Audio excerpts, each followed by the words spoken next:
الحمد لله العلي العظيم القديم فلا أول لوجوده،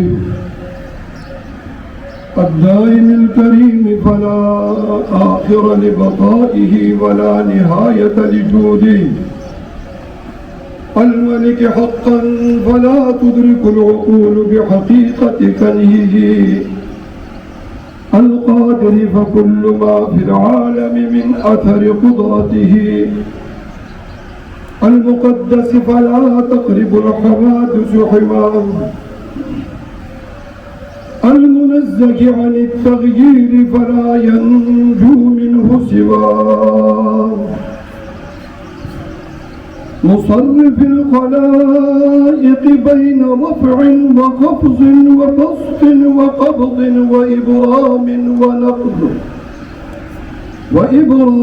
ونقض وإيجاد وإفناء وإماتة وإحياء وإسعاد وإضلال وإعزاز وإذلال، يؤتي الملك من يشاء وينزعه ممن يشاء، ويعز من يشاء ويذل من يشاء، بيده الخير وهو على كل شيء قدير. مبيد القرون السالفة والأمم الخالفة لم يمنعهم منه ما اتخذوه معقلا وحرزا، هل تحس منهم من أحد أو تسمع له ركزا، لتقديره النفع والضر وله الخلق والأمر، تبارك الله رب العالمين. أحمده على ما أولى من نعمه وأجزل للناس من قسمه، وأصلي وأسلم على رسوله محمد سيد العرب والعجم، المبعوث إلى جميع الأمم، صلى الله تعالى عليه وعلى آله وأصحابه أعلام الهدى ومصابيح الظلم، صلى الله تعالى عليه وعليهم وسلم. أما بعد فأعوذ بالله من الشيطان الرجيم، بسم الله الرحمن الرحيم. يا أيها الناس اعبدوا ربكم الذي خلقكم من نفس واحدة وجعل منها زوجها وبث منهما رجالا كثيرا ونساء، واتقوا الله الذي تساءلون به والأرحام، إن الله كان عليكم رقيبا. اللهم فصل وسلم على سيد الرسل وخاتم الأنبياء والمرسلين، وعلى كل الملائكة المقربين، وعلى عباد الله الصالحين. سبحانك لا علم لنا إلا ما علمتنا إنك أنت العليم الحكيم. معزز السامعين،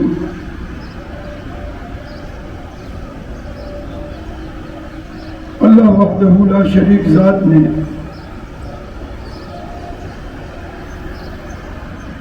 کائنات کو وجود بخشا اور بے شمار مخلوق پیدا فرمائی. بے شمار کا مقصد یہ ہے کہ اللہ وحدہ لا شریک ذات کے شمار اور عدد میں تو ہے، لیکن انسانیت کی عدد اور شمار سے وہ باہر ہے. وَمَا يَعْلَمُ جُنُودَ رَبِّكَ إِلَّا هُوَ، کہ تیری رب کی تخلیق اور تیری رب کی جو لشکریں ہیں وہ اس کے علاوہ کوئی اور نہیں جانتا.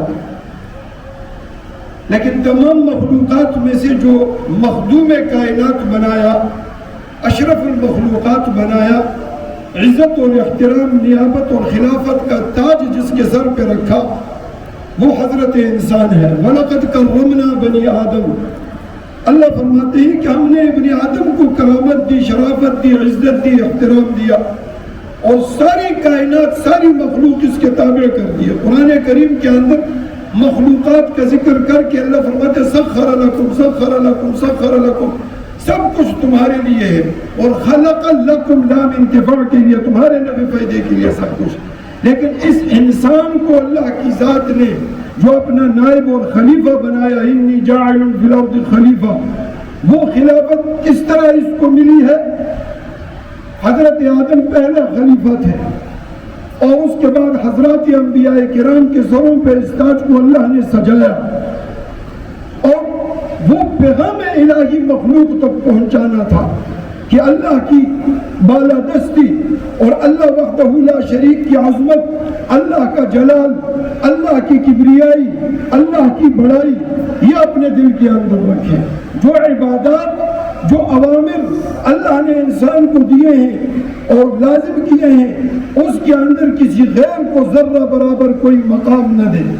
کوئی بھی عمل انسان کا ہو خالصتاً لوجہ اللہ ہو۔ آج ہم بات کریں گے اخلاص پر۔ اخلاص کیا چیز ہے؟ مختصراً قرآن اور سنت کی روشنی میں، اور یہ اخلاص بنیاد ہے۔ جس طرح کے ایمان اسلام میں داخل ہونے کے لیے کلمہ توحید یہ بنیاد ہے، یہی کلمہ توحید، اس کو کلمہ اخلاص بھی کہا گیا ہے۔ امام رازی رحمت اللہ تعالی علیہ نے تفسیر کبیر میں فرمایا کہ للعبادت رکنان، عبادت کے دو ارکان ہیں۔ عبادت اللہ کی ہوتی ہے، اور کرنے والا عابد، اور جس کی جائے وہ معبود۔ تو اللہ وحدہ لا شریک ذات معبود، ہم اس کی عبادت کرتے ہیں۔ اس عبادت کے لیے جو دو شرطیں رکھی ہے، پہلی شرط کیا ہے؟ پہلی شرط ہے اخلاص، اور دوسرے نمبر پہ جو شرط ہے، یعنی اخلاص پھر دل کا عمل ہے، دل سے اس کا تعلق ہے، اور دوسرے نمبر پہ اعمال جوارح، ظاہری طور پہ آپ نے کھڑے ہو کر نماز پڑھی، روزہ رکھا، یہ ظاہری اعمال ہے۔ حج پہ گئے، بیت اللہ کا حج کیا، عمرہ کیا، تلبیہ پڑھا، اور اسی طرح صدقہ دیا، یہ سارے ظاہری اعمال جس کو اعمال جوارح کہا کرتے ہیں۔ اور ایک ہے اعمال قلب جس کا تعلق دل کے ساتھ ہے، اور اس کے بارے میں قرآن کریم نے بارہا فرمایا۔ حضرات انبیاء کرام کی صفت کو بھی اخلاص سے تعبیر فرمایا، وَاذْكُرْ عَبْدَنَا موسیٰ إِنَّهُ كَانَ مُخْلَصًا، ہمارے بندے موسیٰ کا ذکر کرو، وہ بڑا مخلص آدمی تھا۔ اور حضرت یوسف کے بارے میں إِنَّهُ كَانَ مِنَ الْمُخْلَصِينَ، وہ ہمارے نیک اور خالص بندوں میں شامل تھا۔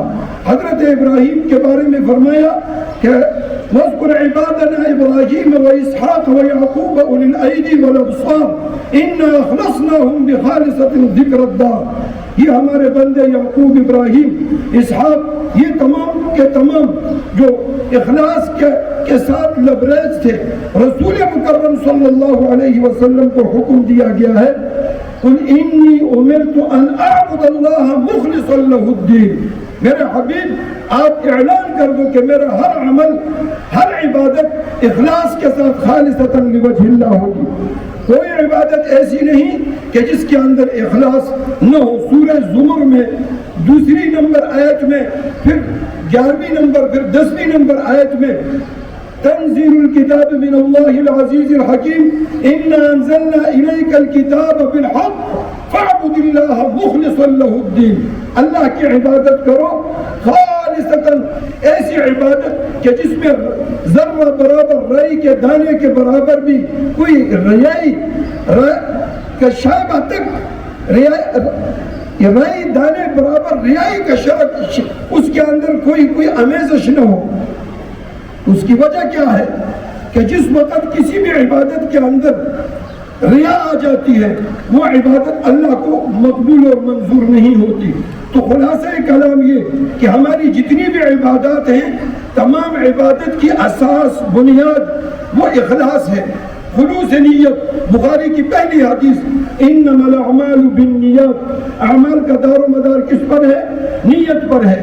نیت ایک مسند احمد کی ایک روایت ہے، صحابی رسول صلی اللہ علیہ وسلم کہتے ہیں کہ ہم تذکرہ کر رہے تھے دجال کا، تو اتنے میں نبی کریم صلی اللہ علیہ وسلم تشریف لائے اور فرمایا کہ مجھے تم پر دجال کے فتنے سے زیادہ اس فتنے کا خوف ہے جس کو انسان اہمیت نہیں دیتا۔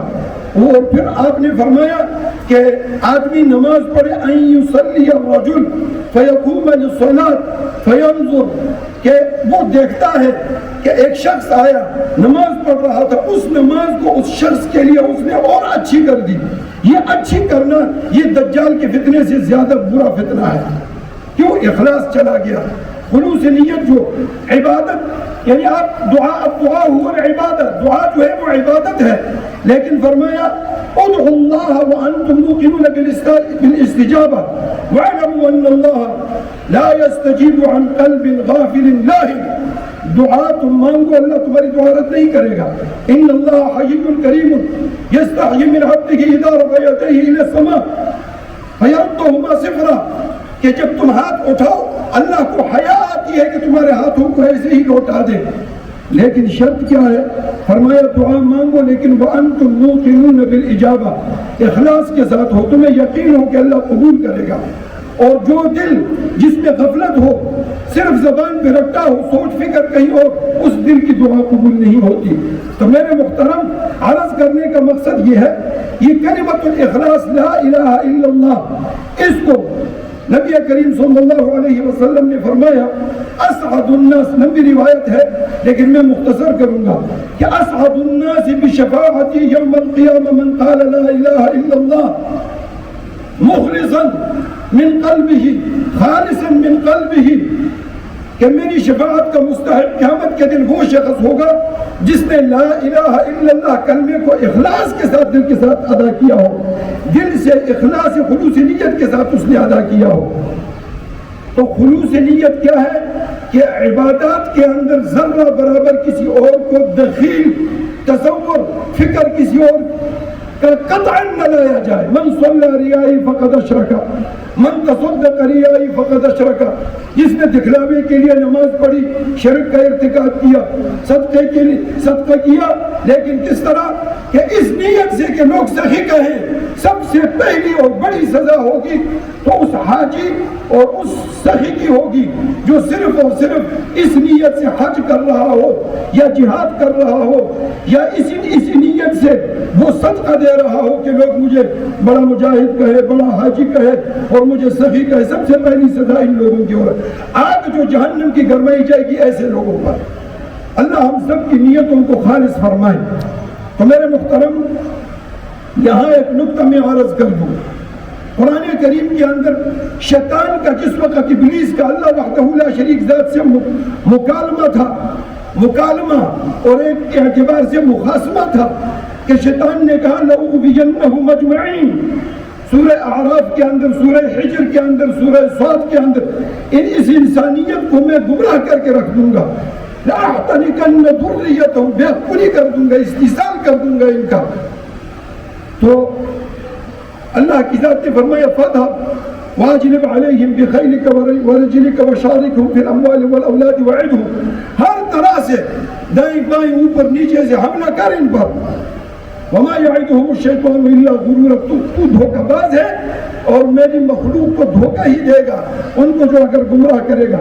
لیکن شیطان نے بھی یہاں پہ کہا تھا إِلَّا عِبَادَكَ مِنْهُمُ الْمُخْلَصِينَ، پروردگار جو تیرے مخلص بندے ہوں گے وہ میرے جال میں پھنسیں گے نہیں، وہ میرے دو میں نہیں آئیں گے، وہ میرا شکار نہیں ہو سکیں گے، ان پر میرا کچھ تسلط نہیں جمے گا۔ الا عبادک منہم المسلمین نہیں فرمایا، مخلصین فرمایا کہ جو مخلص بندے تیرے ہوں گے، تیری عبادت اخلاص کے ساتھ کریں گے۔ یہ اخلاص صرف نماز کے اندر، روزے کے اندر یا عبادات میں نہیں۔ میرے محترم، والدین کے ساتھ حسن سلوک میں، احسان میں بندے کو مخلص ہونا چاہیے، بھائیوں کے ساتھ تعلق میں مخلص ہونا چاہیے۔ اگر کسی ادارے میں وہ کام کرتا ہے اس کو اس کے ساتھ مخلص ہونا چاہیے کہ اللہ کی ذات نے میری زندگی کو اور میری روزی کو، میری اولاد کی روزی کو اس ادارے کے ساتھ، اس دفتر کے ساتھ، اس معاملے کے ساتھ، اس کام کے ساتھ وابستہ کی ہے، مجھے خلوص نیت سے، اخلاص کے ساتھ جو میری ڈیوٹی ہے، جو میرا کام ہے، اس کو میں خلوص نیت سے کروں۔ ان تمام چیزوں کے اندر شریعت نے خلوص نیت کو لازم کیا ہے۔ دوستی ہو، 7 آدمی جو عرش کے سائے کے نیچے ہوں گے، حدیث میں آتا ہے سبعۃ یظلهم اللہ یوم لا ظل الا ظل عرشہ، وہاں پہ رجلان تحابا فی اللہ اجتمعا علیہ وتفرقا علیہ، وہ 2 آدمی خالصۃ لوجہ اللہ جن کی محبت ہو، خالصۃ لوجہ اللہ جن کی دوستی ہو، وہ بھی قیامت کے دن اس عرش کے سائے کے نیچے ہوں گے جہاں پہ کوئی سایہ دوسرا نہیں ہوگا۔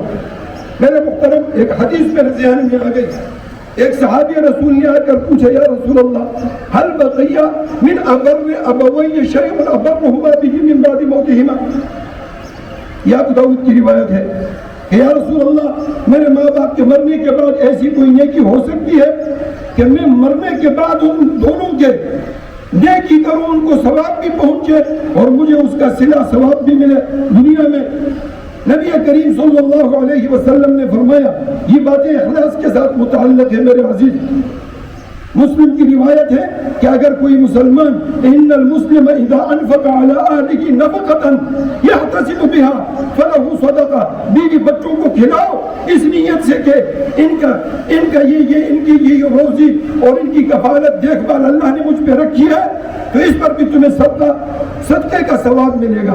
تو میرے محترم، اللہ کے نبی نے 5 چیزیں بیان فرمائی، فرمایا ہاں تیرے والدین کے جانے کے بعد بھی تو 5 کام کر، الصلاۃ علیہما، ان کے لیے دعائے رحمت کر، والاستغفار لہما، ان دونوں کے لیے دعائے مغفرت کر، اور اس کے بعد فرمایا وانفاذ عہدہما، تیرے ماں باپ نے جو عہد و پیمان کسی سے کیے ہیں اس کو پورا کر، اور وصلۃ التی لا توصل الا بہما، وہ صلہ رحمی جو والدین کے ساتھ جڑے ہوئے ہوں، چچوں کا رشتہ ہے، پھوپھیوں کا ہے، اس طرف سے ماموں کا ہے، خالوں کا ہے، ان کی اولاد کا ہے، ننہال کا ہے، اور دادے کی طرف سے یہ تمام رشتوں کا تو پاس رکھے گا، صلہ رحمی اسی چیز کا نام ہے، تو تجھے بھی ثواب ملے گا اور یہ تیرے والدین کو بھی خبر کے اندر اس کا ثواب اور اجر میں دوں گا۔ 5ویں نمبر پہ فرمایا وَإِكْرَامُ صَدِيقِهُمَا، تیرے والدین کے جو دوست ہوں ان کا بھی تو اکرام کر، خاطر مدار کر، اس پر بھی تجھے اجر و ثواب ملے گا۔ میرے محترم، بہترین نے اس کو قرار دی ہے کہ والدین کے جانے کے بعد ان کے عزیز و اقارب رشتہ داروں سے تعلق کو جوڑنا۔ تو ہمارے سب سے پہلے جو تعلق میرے عزیز خراب ہوتے ہیں رشتہ داروں کے ساتھ خراب ہوتے ہیں، پھر یار دوستوں کے ساتھ خراب ہوتے ہیں۔ لا يحل لمسلم ان يهجر اخاه فوق 3 ليال يلتقيان يعرض هذا ويعرض هذا وخيرهما يبدأ بالسلام۔ نبی کریم صلی اللہ علیہ وسلم نے فرمایا یہ ناراضگی کہ 2 آپس میں ملے، ایک اس طرف منہ کرے ایک اس طرف، حلال نہیں 3 دن سے زیادہ، اور ایک روایت میں اگر 3 دن کے اندر وہ ان میں سے کوئی بھی مر جائے دخل النار، آگ میں جائے گا۔ اور بہترین دونوں میں سے کون ہے؟ جو ابتدا کر لے سلام میں، دل سے حسد کینا۔ تو عبادات کے 2 ارکان جو ہوئے، پہلا رکن اخلاص کا تعلق دل کے ساتھ ہے کہ بغض نہ ہو، حسد نہ ہو، کینہ نہ ہو، اور کسی کے ساتھ کوئی دشمنی کی سوچ فکر نہ ہو۔ کوئی بھی عبادت دوسرے نمبر پہ ہو، عبادات میں اگر ہم آئیں تو ہر عبادت خالصتاً لوجہ اللہ، اللہ وحدہ لا شریک ذات کے لیے اس کی بھی عبادت ہو کہ میرا رب مجھ سے راضی ہو جائے۔ تو میرے محترم، سنت کے مطابق ہر عمل ہو کہ نبی کریم صلی اللہ علیہ وسلم اصحاب رسول نے اس عمل کو کیا ہو۔ یہاں مجھے ایک حدیث یاد آ گئی، مسلم بخاری کی روایت ہے، اللہ کے نبی نے فرمایا لا تسبوا اصحابی، لا تسبوا اصحابی، 2 دفعہ فرمایا مسلم کی روایت میں، فرمایا فوالذی نفسی بیدہ، اس ذات کی قسم جس کے قبضے میں محمد علیہ السلام کی جان ہے، لو انفق احدکم مثل احد ذهبا ما بلغ احد مد احدهم ولا نصيفه، کہ میرے صحابہ کو برا مت کہو، برا بھلا مت کہو ان کو مجالس محافل کے اندر، چونکہ اس ذات کی قسم جس کے قبضے میں میری جان ہے، بعد میں آنے والے احد پہاڑ جتنا سونا خرچ کر ڈالیں، میرے صحابہ کی جو صدقہ انہوں نے کی ایک مٹھی برابر، اس برابر یا اس کی نصف تک بھی نہیں پہنچے گا تمہارا احد برابر سونا خرچ کرنا۔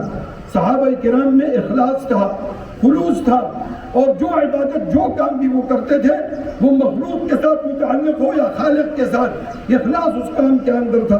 تو میرے محترم، اللہ کی ذات ہم سب کے دلوں میں اخلاص پیدا فرمائے ہر عمل کے اندر، ہر عمل کے اندر۔ اور چونکہ وقت مکمل ہوا، سب سے پہلے تو ہم صفیں باندھ لیں، آپ صفیں سیدھی کر لیں۔